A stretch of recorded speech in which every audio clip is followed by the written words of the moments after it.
सुधीजनों, संगति का जीवन में बहुत ही असर आता है। संगति ही आपके जीवन की सफलता असफलता को निर्धारित करती है।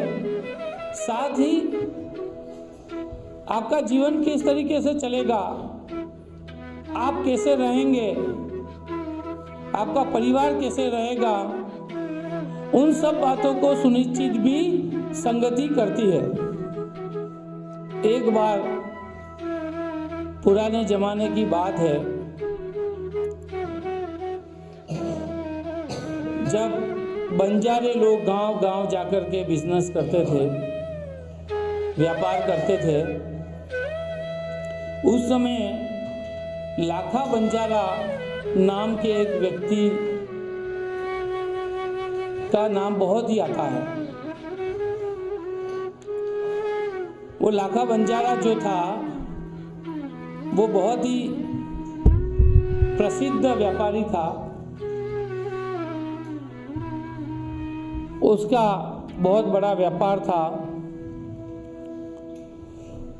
बैलगाड़ी, बैलों, ऊँटों, गधों पर सामान लाद करके वो इस गांव से उस गांव, उस गांव से उस गांव, इस मेले से उस मेले, उस मेले से उस मेले जाता था और बड़े स्तर पर वह व्यापार करता था। एक बार उसका पूरा लश्कर सफर में था, एक जगह से दूसरी जगह जा रहे थे, तो एक जगह तालाब के किनारे देख करके वो रुक जाते हैं और वहीं अपने शिविर डाल देते हैं कि भी आज हम विश्राम करेंगे और यहीं रहेंगे। पास में पानी की व्यवस्था है, खुला मैदान था, तो वहीं रुक जाते हैं। थोड़ी देर बाद वो देखता है, वो और उसकी पत्नी तालाब के किनारे जाते हैं, तो वहाँ वो देखते हैं कि एक गडरिया का बच्चा अपनी बकरियों को पानी पिलाने तालाब पर आया है।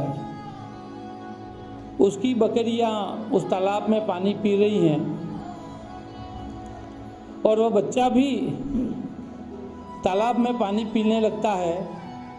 तो वो तालाब में जैसे बकरियां पानी पी रही थी, उसी तरीके से डायरेक्ट मुंह तालाब में लगा करके पानी पीने लगता है। तो जैसे बकरियां पानी पी रही हैं, उसी तरीके से वो तालाब का पानी खुद मुंह तालाब में डुबा करके पी रहा था। तो लाखा बंजारा अपनी पत्नी से कहता है कि देखो, इसकी जात का असर है, ये गडरिये का बच्चा है, इसलिए इस तरीके से पानी पी रहा है। तो उसकी पत्नी कहती है कि नहीं, ये संगत का असर है। पति कहता है कि नहीं, जात का असर है। दोनों में बहस हो जाती है, बहस झगड़े में तब्दील हो जाती है और दोनों अपनी अपनी बातों पे अड़ जाते हैं।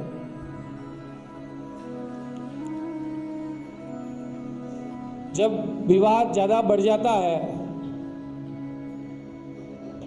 तो वो जो लाखा बंजारा था वो कहता अपनी पत्नी से कि यदि तुम्हें ऐसा लगता है तो ये गलत है और फिर मैं तुम्हारे साथ नहीं रह सकता। उसकी पत्नी भी अड़ जाती है, वो कहती है कोई बात नहीं, मैं भी अलग होने को तैयार हूँ, लेकिन मैं इस बात पे अभी भी अड़ी हुई हूँ कि भाई ये संगत का असर है। विवाद बढ़ गया, दोनों में बंटवारा हो जाता है।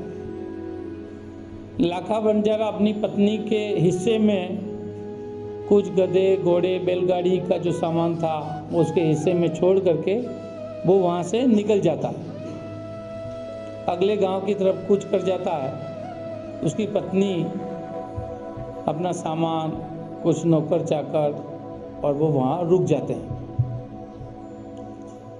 बंजारे की पत्नी ये ध्यान रखती है कि वो बच्चा कहाँ जा रहा है, कैसे जा रहा है। शाम होती है, वो बच्चा अपनी बकरियां लेकर के वापस घर की तरफ लौटता है। बंजारे की पत्नी उसके पीछे पीछे उसके घर तक पहुंचती है। उस बच्चे के घर पे पहुंच करके उसकी माँ मिलती है। उसकी माँ से कहती है कि भाई ये बच्चा मुझे चाहिए, मुझे दे दो, उसके लिए मैं तुम्हें कीमत देने को तैयार हूँ। उसकी माँ भी मान जाती है। उसके पास 5-7 बच्चे थे, एक बच्चा चला जाएगा तो उसे कोई फर्क नहीं था। तो कुछ पैसे लेकर के उस बच्चे को बंजारे की पत्नी को वो सौंप देती है। उस बच्चे को वो महिला ले आती है, उस बच्चे को पढ़ाई लिखाई में लगा देती है, उसको शिक्षा दिलाती है और अपने संस्कारों से उसको बड़ा करती है। एक दिन वो बच्चा बड़ा हो जाता है, जवान हो जाता है, उसने शिक्षा भी पूरी कंप्लीट कर ली और उस महिला के व्यापार को वो संभालने लग जाता है। उस व्यापार को बहुत अच्छे तरीके से वो संभालने लग जाता है। तब उस क्षेत्र में कोई बहुत बड़ा मेला लगने वाला था। तो महिला अपने पूरे लश्कर को, उस बच्चे को लेकर के उस मेले में जाती है और उस मेले में अपनी दुकान लगाती है। उस मेले में इतना बड़ा व्यापार उस महिला का था कि बड़ा चर्चा का विषय होता है कि एक नया व्यापारी आया है और वो बहुत अच्छा उम्दा व्यापार करता है, उसके पास बहुत सारा सामान है, माल असबाब है। तो उस मेले में वो लाखा बंजारा भी अपना दुकान लेकर के आया था और मेले के किसी और कोने पे उसका व्यापार लगा हुआ था। उस तक भी ये चर्चा पहुंचती है कि कोई नया व्यापारी आया है और बहुत ही अच्छा व्यापार करता है, उसके पास बड़ा व्यापार है, बड़ा सामान है, बड़ा माल असबाब है उसके पास। तो लाखा बंजारा उसको परखने के लिए, उससे व्यापार करने के लिए वहाँ पहुँचता है। उसकी दुकान पे जाकर के उस लड़के से बातचीत करता है, व्यापार की बात करता है, कुछ खरीदने बेचने की बात करता है और फिर वो कुछ सवाल भी करता है कि मुझे ये चीज़ें इस भाव में दे दोगे तो मैं लूँगा। इस तरीके की काफ़ी बातचीत होती है। तो वो लड़का कहता है कि वैसे तो मैं व्यापार में सारी चीज़ें कर लूँगा, लेकिन ये कुछ एक बातें आपने जो कही है मुझे माँ से पूछनी पड़ेंगी। तो वो कहता है कि भाई पूछ लो तुम्हारी माँ से। उसकी माँ जो है वो उसी दुकान पे पर्दा लगा हुआ था, उस पर्दे के पीछे बैठी हुई थी। तो वो बंजारा जो है वो उस लड़के को कहता है कि भाई तुम्हारी माँ से पूछ लो। तो वो उसकी माँ जो है वो अंदर से कहती है कि भाई व्यापार तो हम कर देंगे, आप जो चाहो वो भी दे देंगे, लेकिन आप तो ये बताओ कि दुनिया में जात का असर ज़्यादा होता है कि संगत का असर ज़्यादा होता है। वो लाखा बंजारा भी चौंकता है कि ये क्या बात हुई। तो फिर वो महिला बाहर आती है और कहती है कि भाई मैं वही पत्नी हूँ आपकी और ये लड़का वही है जो बकरियों की तरह पानी पी रहा था, जो आज आपको लगता है कि ये इस पूरे मेले का सबसे बड़ा व्यापारी है और सबसे ज़्यादा अच्छा व्यापार कर रहा है। तो वो पहले बकरियों की संगत में था तो वो बकरियों जैसे पानी पी रहा था, अब जब मेरी संगत में आया तो इतना बड़ा व्यापार कर रहा है। तो आप बताइए कि जात का असर बड़ा कि संगत का असर बड़ा। तो वो लाखा बंजारा अपने कान पकड़ लेता और कहता है कि जात का असर बड़ा नहीं, संगत का असर बड़ा है। तो हमें इस बात से शिक्षा लेनी चाहिए